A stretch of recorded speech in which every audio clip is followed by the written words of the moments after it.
الحمد لله نحمده ونستعينه ونستغفره ونؤمن به ونتوكل عليه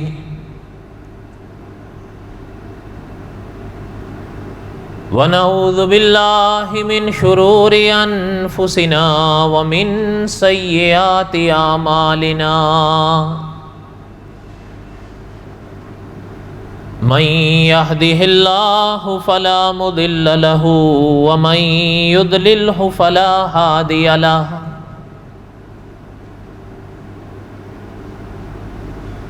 ونشهد أن لا إله إلا الله وحده لا شريك له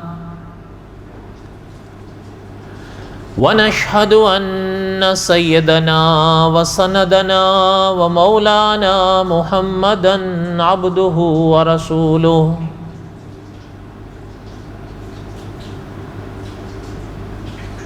أما بعد أعوذ بالله من الشيطان الرجيم بسم الله الرحمن الرحيم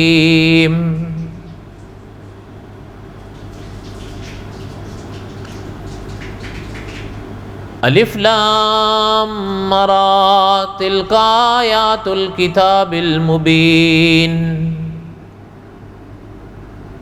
انا انزلناه قرآنا عربیا لعلکم تعقلون نحن نقص عليك احسن القصص بما اوحينا اليك هذا القرآن وان كنت من قبله لمن الغافلين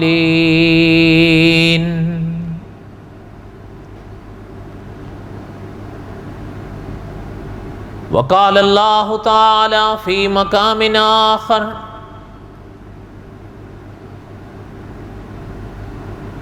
وَإِذْ أَخَذَ اللَّهُ مِيثَاقَ النَّبِيِّينَ لَمَا آتَيْتُكُم مِّن كِتَابٍ وَحِكْمَةٍ ثُمَّ جَاءَكُمْ رَسُولٌ مُصَدِّقٌ لِّمَا مَعَكُمْ لَتُؤْمِنُنَّ بِهِ وَلَتَنصُرُنَّهُ قال أأقررتم وأخذتم على ذلكم إصري قالوا أقررنا قال فاشهدوا وأنا معكم من الشاهدين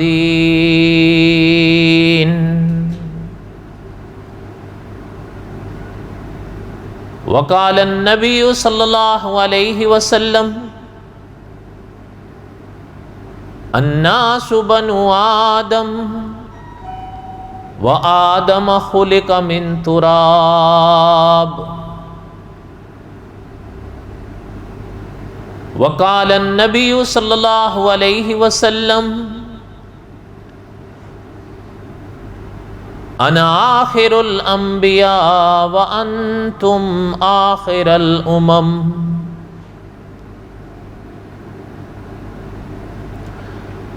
صدق اللہ العظیم وصدق رسولہ النبی الکریم ونحن على ذلك لمن الشاہدین والشاکرین والحمد للہ رب العالمین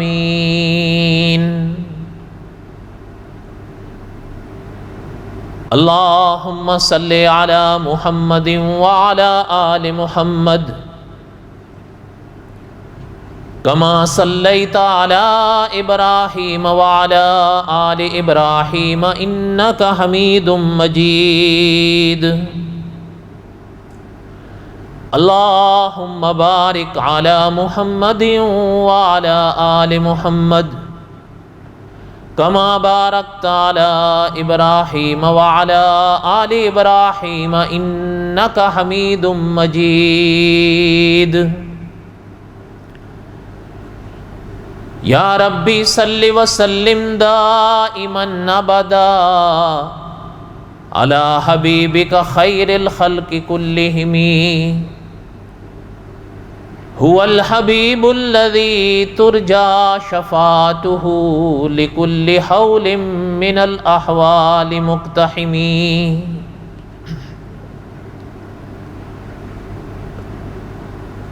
ہمہ قسم کی حمد و ثنا اللہ ذات لم یزل لا یزال کی پاک ذات کے لیے، صدق دل سے لا تعداد مرتبہ درود و سلام امام الانبیاء حضرت محمد رسول اللہ صلی اللہ علیہ وسلم کی پاک ذات کے لیے۔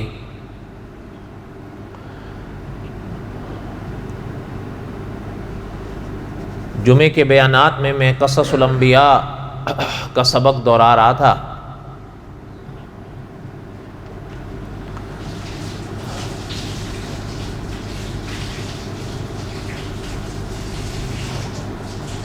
اور قصص الانبیاء میں حضرت موسیٰ علیہ السلام کے واقعات اور حضرت موسیٰ علیہ السلام کے واقعات میں علماء نے جس حصے کو دوسرا حصہ قرار دیا وہ میں پڑھ رہا تھا۔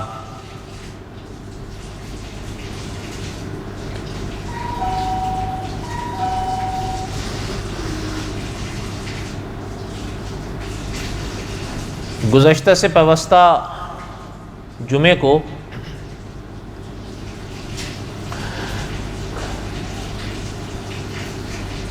قارون کے واقعات کو میں نے پڑھا تھا، جو اس باب میں ضمناً علماء نے لکھا ہے، اور قرآن پاک میں بھی اللہ تعالیٰ نے قارون کے واقعے کو بیان فرمایا۔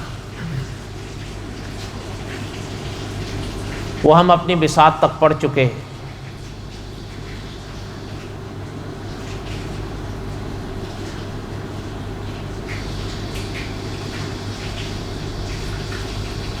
اسی سلسلے میں حضرت موسیٰ علیہ السلام کے واقعات کے ضمن میں صاحب قصص الانبیاء نے قارون کے واقعے کے بعد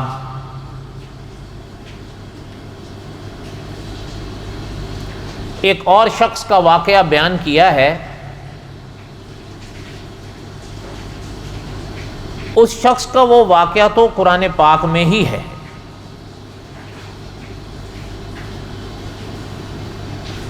ہاں البتہ علماء نے لکھا ہے کہ قرآن پاک میں تو یہ وضاحت نہیں آئی کہ آیا وہ شخص کون تھا، کب تھا۔ واقعہ ہے قرآن پاک میں اس کا،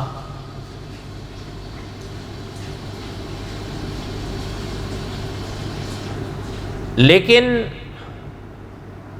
علماء نے لکھا ہے کہ جمہور علماء کا فیصلہ یہ ہے،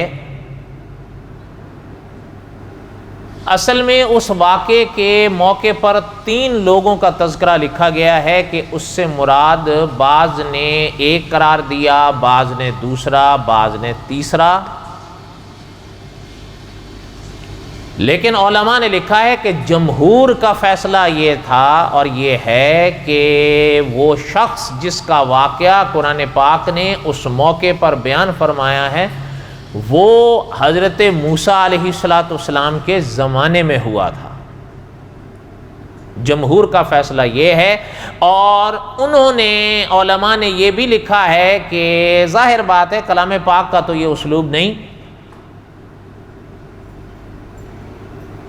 ان علماء نے یہ لکھا ہے کہ وہ حضرت موسیٰ علیہ السلام کے ہی زمانے میں ہوا تھا، اور اس کا نام علماء نے لکھا ہے کہ اس کا نام تھا بلعم ابن باورا۔ اچھا، اس کے نام کے تلفظ میں بھی تھوڑا سا اختلاف ہے، لیکن علماء نے لکھا ہے کہ کوئی حیرانگی کی بات نہیں، یہ زبانوں کے فرق کی وجہ سے اس کے نام کے تلفظ میں فرق آیا، بلعام بن باور یا بلعم بن باورا۔ اس لیے کوئی ایک بھی لے لیں تو کوئی ایسے حرج کی بات نہیں ہے. بعض نے بلعام بن باعور لکھا ہے, بعض نے بلعم بن باعورا لکھا ہے, اور دوسرے علماء نے لکھا ہے کہ یہ اوپر سے آن ہوگا.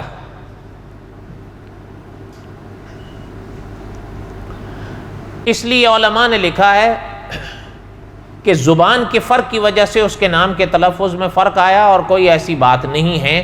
بعض زبانوں کے فرق کی وجہ سے ناموں کے تلفظ میں فرق آ جاتا ہے, اس لیے ہم ایک لے لیں گے بس اس کا تلفظ, کوئی ایسی بات بھی نہیں. میں نے پہلے عرض کیا قرآن پاک میں تو اس کا نام ہے نہیں, قرآنی کتابوں میں ہے.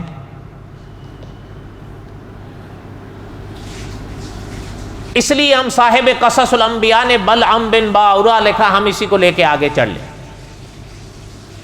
البتہ یہ بات ضرور ہے جو مفتی تقی عثمانی صاحب نے لکھا ہے کہ کوئی یعنی ان تینوں میں سے کوئی شخص اس واقعے کا مصداق ہو, اس میں کوئی شک نہیں ہے کہ اس واقعے میں میرے لیے, آپ کے لیے, دنیا کے لیے بہت بڑا سبق ہے. ہاں بات وہی لوٹتی ہے کہ ان اسباق سے میں کتنا فائدہ اٹھاتا ہوں اور آپ کتنا فائدہ اٹھاتے ہیں.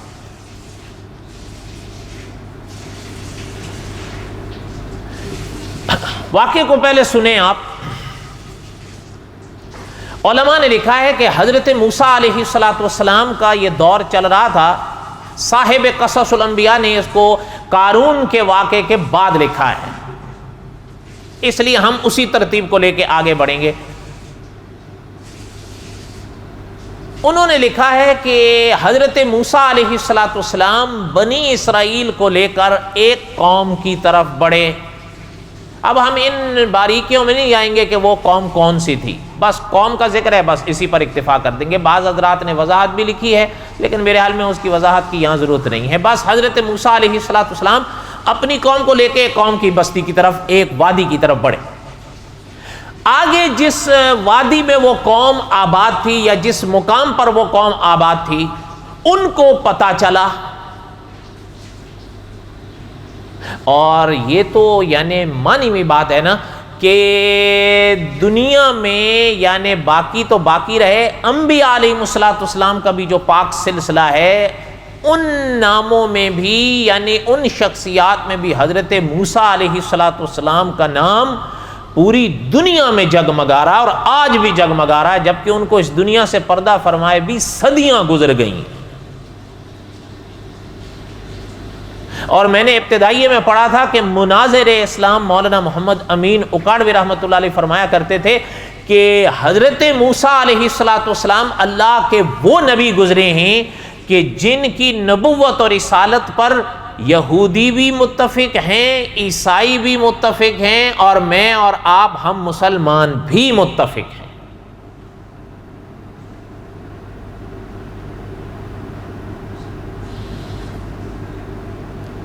اس لیے کوئی حیرانگی کی بات نہیں. علماء نے لکھا ہے کہ وہ جو لوگ تھے جن کی طرف یہ حضرات بڑھے, ان کو پتا چلا کہ حضرت موسیٰ آ رہے ہیں علیہ السلام, اور ساتھ میں بنی اسرائیل آ رہے ہیں.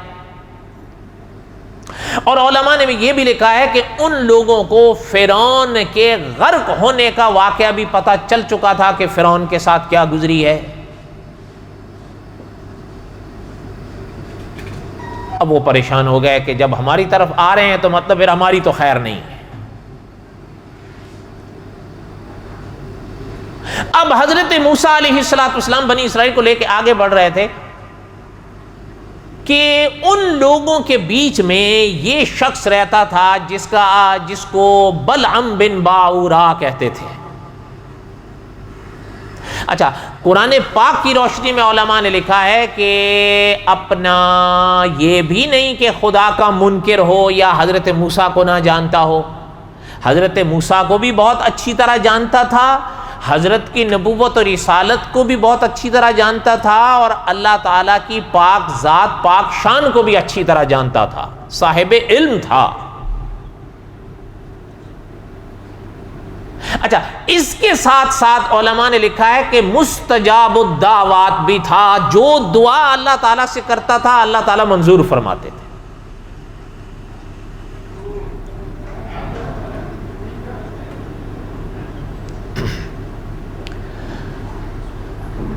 یہ بڑی بات ہوتی ہے. تو بہرحال یہ وہاں تھا. اب اس کے پاس وہ لوگ آئے، اس بستی والے، اس قوم والے. بعض نے یہ بھی لکھا ہے یہاں تک کہ بادشاہ بھی آیا جو اس قوم، اس بستی کی نگرانی کرتا تھا. اور دوسرے علماء نے لکھا ہے کہ دوسرے لوگ بھی آئے.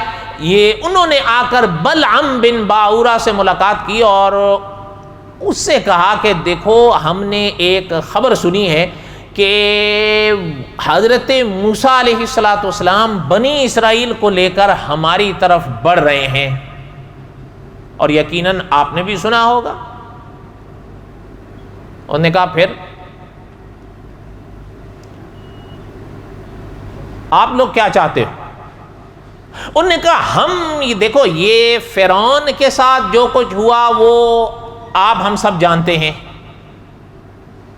اب جب ہماری طرف آ رہے ہیں تو پھر مطلب تو یہ ہے کہ ہماری خیر نہیں، اور ہم پھر جب فرعون جیسا شخص یا فرعون جیسی سلطنت ان کا مقابلہ نہیں کر سکے تو میں اور آپ کیا ہیں؟ اس نے کہا مدعے کی بات کرو، چاہتے کیا ہو؟ ان کا دیکھو ہم یہ چاہتے ہیں کہ وہ رک جائیں. اچھا بھائی کیسے روکیں؟ بھائی طاقت تو تمہارے پاس ہے نہیں، وہ تو تم کہہ رہے ہو اور مان رہے ہو کہ طاقت ہمارے، جب فرعون جیسی سلطنت برباد ہو گئی تو ہم کیا ہیں جو ان سے لڑیں گے؟ تو بھائی چاہتے کہ ان کا ہم یہ چاہتے ہیں کہ آپ مستجاب الدعوات ہیں، جو دعا بھی آپ کرتے ہیں اللہ وہ منظور کرتے ہیں، وہ قبول کرتے ہیں. اس نے کہا ٹھیک ہے. تو پھر اب بادشاہ پاس ہوا. سننا بات، بادشاہ اس کو کہنے لگا کہ ہم یہ چاہتے ہیں کہ تم ان پر بد دعا کرو. بد دعا کرو گے تو تمہاری دعا تو ویسے بھی اللہ تعالیٰ قبول فرماتے ہیں، تو وہ ہمارا مقصد تو پورا ہو جائے گا. ہم، ہماری بادشاہت، ہماری یہ قوم، ہماری بستیاں ان سے بچ جائیں گی. صاحب قصص الانبیاء نے لکھا ہے کہ بلعم بن باورا کہنے لگا کہ خدا کا نام مانو، کیا کہہ رہے ہو تم لوگ مجھ سے؟ وہ اللہ کے نبی ہیں. یہاں تک کہ امام ابن کثیر رحمۃ اللہ علیہ نے لکھا ہے کہ وہ بلعم بن باورا کہنے لگا کہ ان کے ساتھ اللہ کے فرشتے ہوتے ہیں، میں ان کے خلاف بد دعا کروں گا.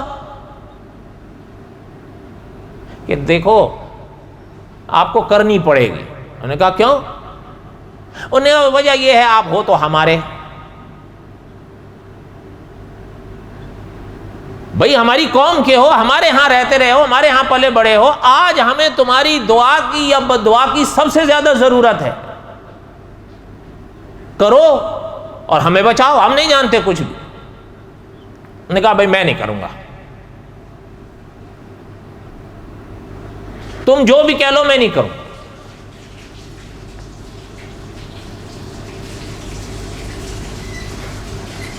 اب بادشاہ اٹھ کے چلا گیا، لوگ بھی اٹھ کے چلے گئے. صاحب قصص الانبیاء نے لکھا ہے کہ اس مرحلے تک تو نہیں مانا. البتہ جب وہ گئے اب انہوں نے سوچا یا ان کو سوجی کہ اس کو مال کے ذریعے رام کیا جائے، کیونکہ صاحب قصص الانبیاء نے لکھا ہے، اللہ تعالیٰ اپنی پناہ نصیب فرمائے، جب مال آتا ہے نا تو پھر بڑوں بڑوں کے قدم اکھڑتے ہیں. یہ ایک عجیب امتحان ہے.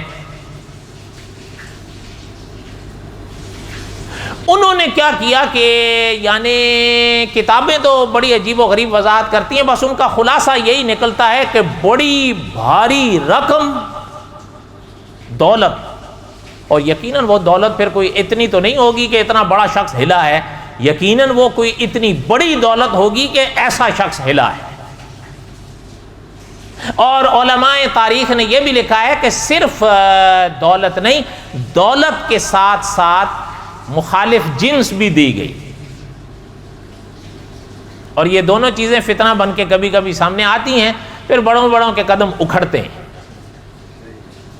اس لیے کہ یہ دنیا ہے، یہ زندگی ہے، اور یہ دارالامتحان تو ہے. اور امتحان مشکلات کا ہی نام ہے، آسانیوں کا نام امتحان نہیں ہوتا۔ اس موقع پر وہ حدیث پاک ذہن میں تازی کر لیں جو آپ صلی اللہ علیہ وسلم کے پاک فرمان کے مفہوم پر علماء نے لکھی ہے کہ جنت آزمائشوں امتحانوں سے گھری ہوئی ہے۔ ایسا نہیں ہے کہ ایسا ہی کوئی بھی آئے اور چلا جائے گا۔ اچھا، اتنی بڑی دولت اور جب عورت اس کو پیش کی گئی تو وہ ڈاواڈول ہو گیا۔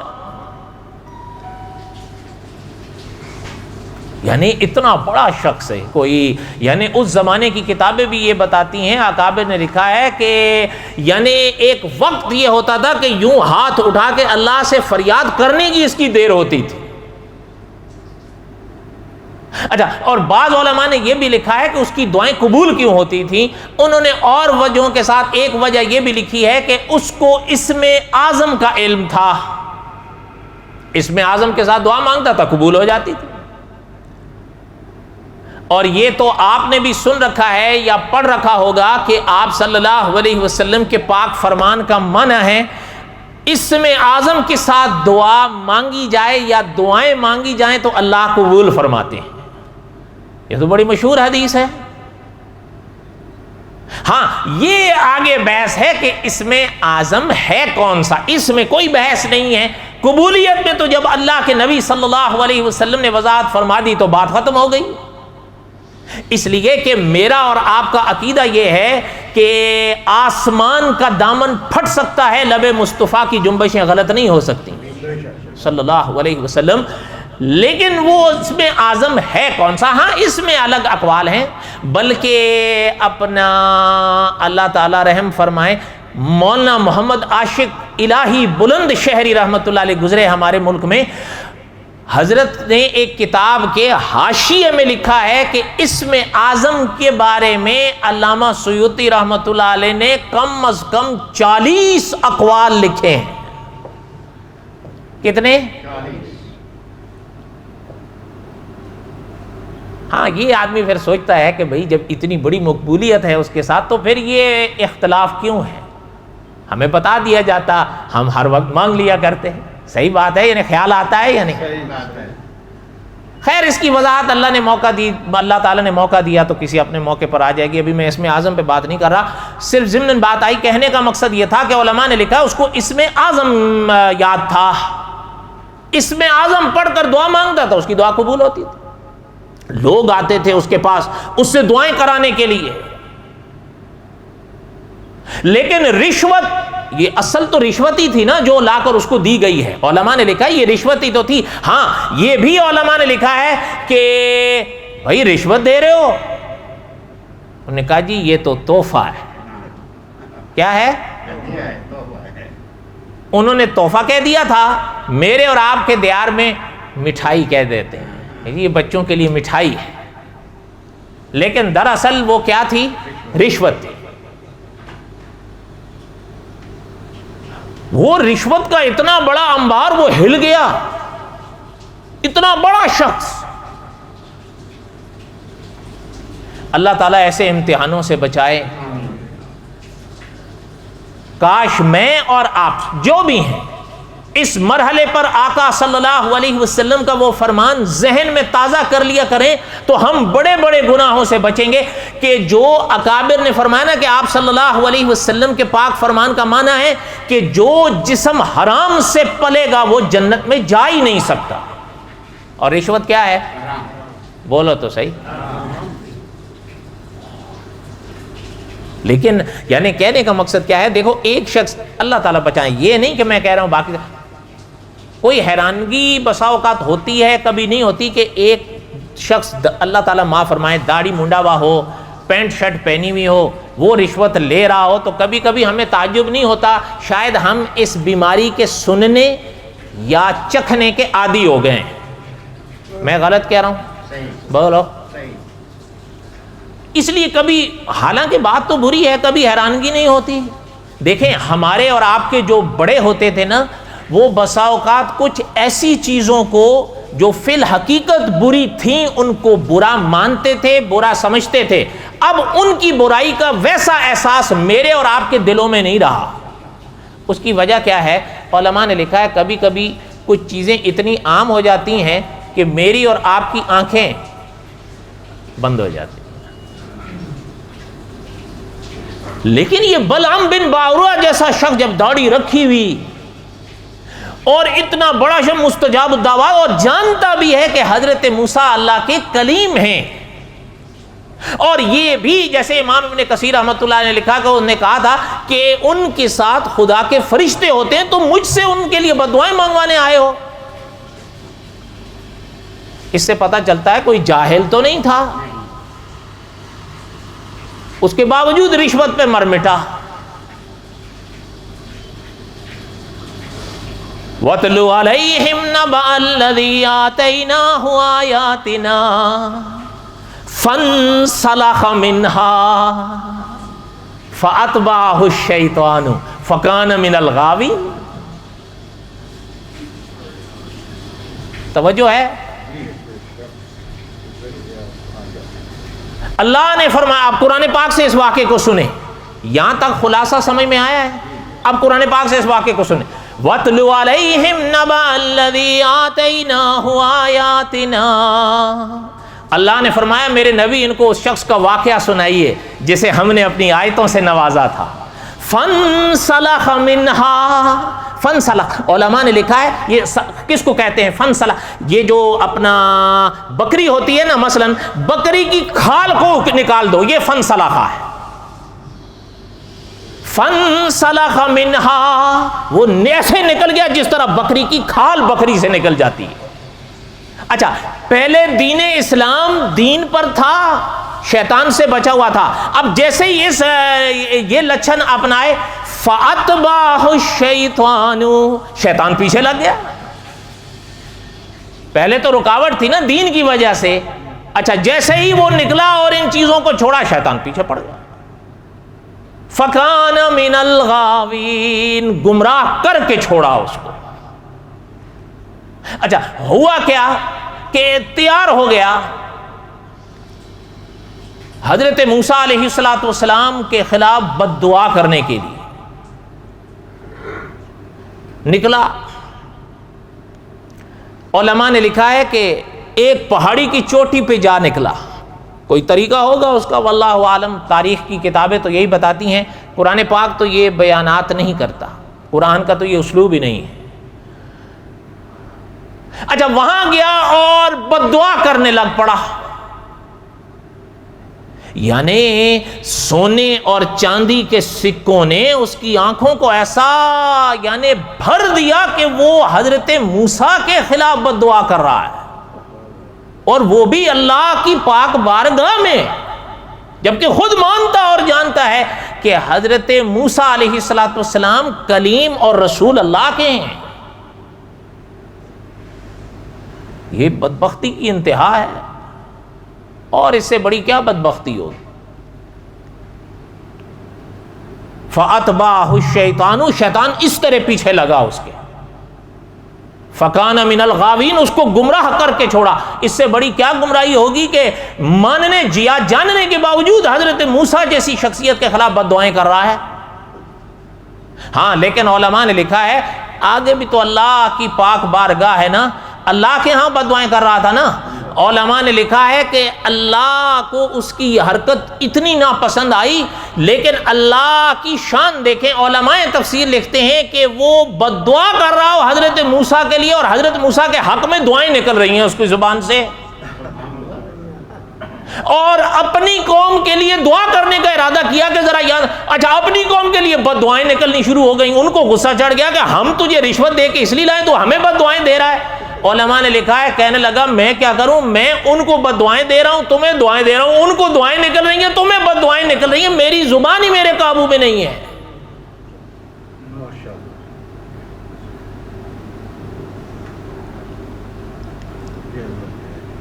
وَلَوْ شِئْنَا لَرَفَعْنَاهُ بِهَا وَلَكِنَّهُ أَخْلَدَ إِلَى الْأَرْضِ وَاتَّبَعَ هَوَاهُ۔ اپنی نفسانی خواہشات کے پیچھے چل پڑا. اللہ نے فرمایا کہ زمین کی طرف ہی جھکتا جا رہا ہے.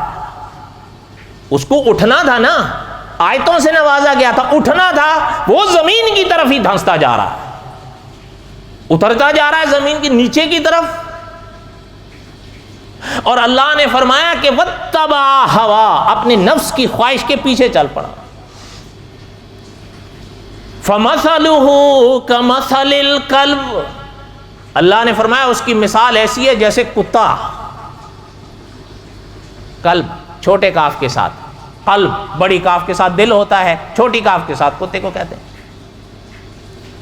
فَمَثَلُهُ كَمَثَلِ الْكَلْبِ, اللہ نے فرمایا اس کی مثال کتے جیسی ہے. إِن تَحْمِلْ عَلَيْهِ يَلْحَث, اس کے اوپر بوجھ ڈالو. علماء نے ان تحمل علیہ یلحس کے کئی معنی کیے ہیں, ان میں ایک معنی ہم لے لیتے ہیں. فرمایا کہ اگر کتے کے اوپر کوئی بوجھ ڈالو یا اس کو مارنے کے لیے چلو, وہ ہانپتا ہے. او تترکہ یلحس, یا اسے اس کے حال پر چھوڑ دو تب بھی ہانپتا ہے. ذالک مثل الذین, ذالک مثل القوم الذین کذبوا بآیاتنا, اللہ نے فرمایا یہ ان لوگوں کا حال ہے جو ہماری آیتوں کا انکار کرتے ہیں. ذالک مثل القوم الذین کذبوا بآیاتنا, یہ مثال ہے ان لوگوں کی جو ہماری آیتوں کا انکار کرتے ہیں. فقصص القصص, میرے پیغمبر ان کو یہ قصے سناؤ. لعلہم یتفکرون, تاکہ یہ غور کریں. معنی سمجھ میں آیا؟ کچھ آپ بھی غور کرو گے یا صرف انہیں نہیں کرنا تھا؟ ذرا سوچ کے بتاؤ. آخر میرے اور آپ کے بھی تو غور کرنے کا سامان ہے نا اس موقع پر, تبھی تو اللہ فرما رہے ہیں, ورنہ وہ تو حضور علیہ الصلوۃ والسلام سے بہت پہلے گزرے ہوئے لوگ ہیں.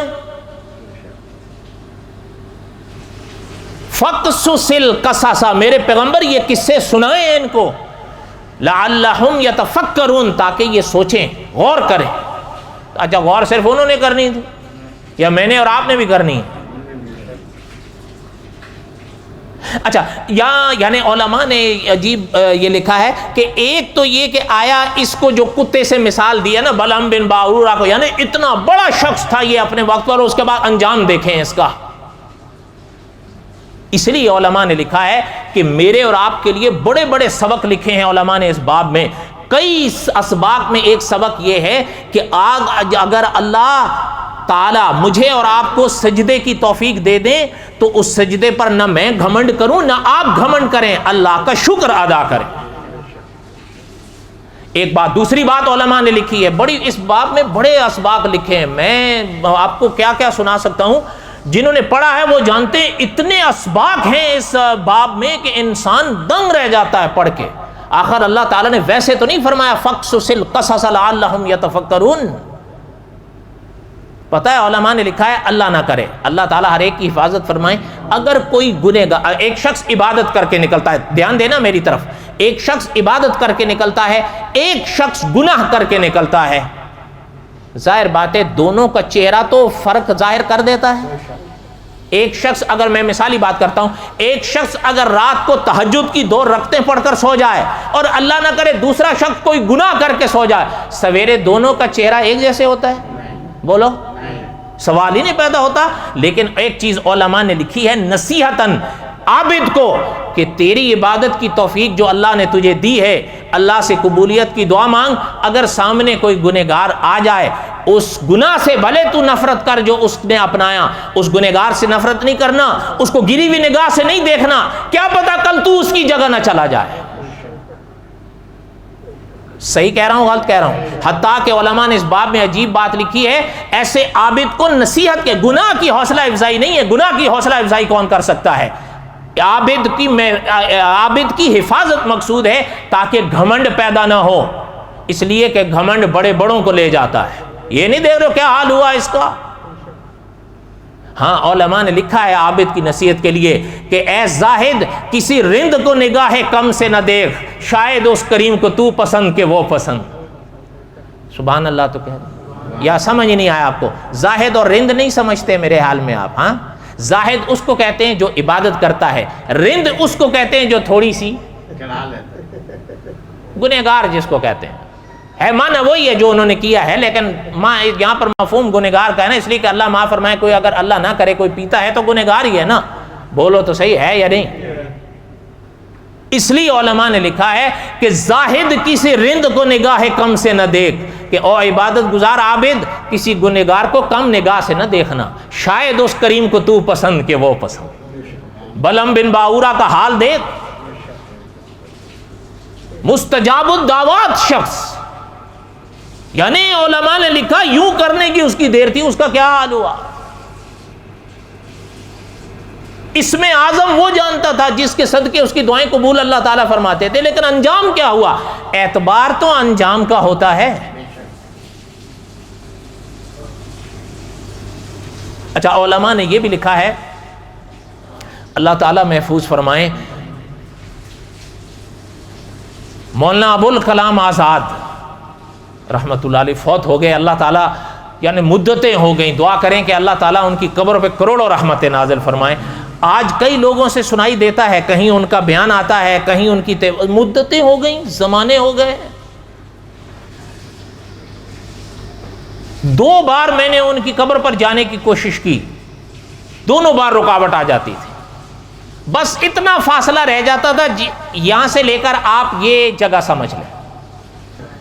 تو خیر بہرحال میں بعد مولانا ابوالکلام آزاد کی کرا تھا، میں دوسری طرف آ گیا۔ انہوں نے ایک جگہ لکھا اسی باب میں، یہ بلعم بن باورا کے باب میں انہوں نے لکھا ہے کہ ایک وہ مکھی جو گندگی پر بیٹھ کر اٹھے، ایسے ہزاروں علماء سو سے بہتر ہے جنہوں نے لوگوں کے عقیدے برباد کر دیے۔ نہیں سمجھ آئی بات آپ کو؟ یہ الفاظ میں پھر دوہرا رہا ہوں، یہ مولانا ابوالکلام آزاد کے الفاظ ہیں، اسی بلعم بن باورا کے باب میں لکھے، فرمایا وہ مکھی جو گندگی پر بیٹھ کر اڑ جاتی ہے، وہ مکھی ایسے علماء سو ہزاروں سے بہتر اور اچھی ہے جنہوں نے لوگوں کے عقیدے برباد کر دیے۔ اس کے بعد جو کچھ لکھا ہے وہ میں آپ کو بتاؤں تو آپ لٹھ لے کے میرا سر توڑ دو گے، میں مذاق نہیں کر رہا ہوں۔ آپ میں سے کتنے ہوں گے وہ نماز پڑھنی چھوڑ دیں گے؟ اس لیے اب وہ سب نہیں سنا سکتا، لیکن آخری بات عرض کرتا ہوں، اگر یاد رکھو گے تو یہ سلسلے ہمیشہ 2 رہے، چل کے آئے ہیں، وہ ممکن انشاءاللہ یہ جو عقیدہ ختم نبوت کا ہمارا جلال الدین اکبر کا درس شروع ہوا ہے نا، اس میں ذکر کروں گا علماء حق اور علماء سو۔ علماء حق تو کبھی نہیں بکتے ہیں، وہ علماء حق ہوتے ہی اس لیے کہ وہ کبھی نہیں بکتے، ہاں علماء سو بک کر بلعم بن باورا تک یا اس سے کم تک پہنچ جاتے ہیں۔ ضروری تو نہیں نا کہ سارے پہنچ جائیں ہیں۔ البتہ ایک بات مجھے یاد آئی جو آپ کو سنا رہا تھا، آخری بات، آپ کے ملک میں ایک بڑے مایہ ناز خطیب گزرے ہیں، میں نے تو نہیں دیکھا، ممکن ہے آپ نے بھی نہ دیکھا، ان سے پہلے کی میں بات نہیں کر رہا ہوں، وہ ہم نے سنے نہیں، پڑھے ضرور ہیں، لیکن جن کو میں نے یا آپ نے سنا ہے آج تک تو ان جیسا کوئی آیا نہیں۔ نقلیں کرنے والے بڑے آ رہے ہیں، ان کی نقلیں کر رہے ہیں، لیکن نقل اور اصل میں بڑا فرق ہوتا ہے۔ مولانا عبد المجید ندیم رحمت اللہ علیہ، آپ کو پتہ ہے فوت ہو گئے، اللہ تعالیٰ ان کی مغفرت فرمائے۔ ایسا خطیب آپ نے دیکھا ہے؟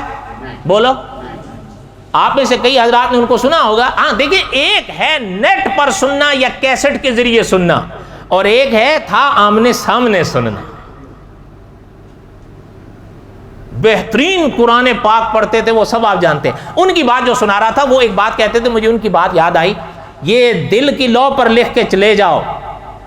وہ فرماتے تھے کہ ایک عنوان ہے نا بڑا پیارا، عشق رسالت، دھیان میری طرف دے، عشق رسالت، لیکن حضرت فرماتے تھے کہ اس مقدس عنوان کو لے کر 2 طبقے سامنے آئے ہیں، ایک وہ جنہوں نے عشق رسالت کے پاک عنوان پر مارے کھائی ہیں، اور ایک وہ جنہوں نے عشق رسالت کا پاک عنوان لے کر مال کھایا ہے۔ یہ دونوں ایک جیسے ہیں؟ بولو تو صحیح۔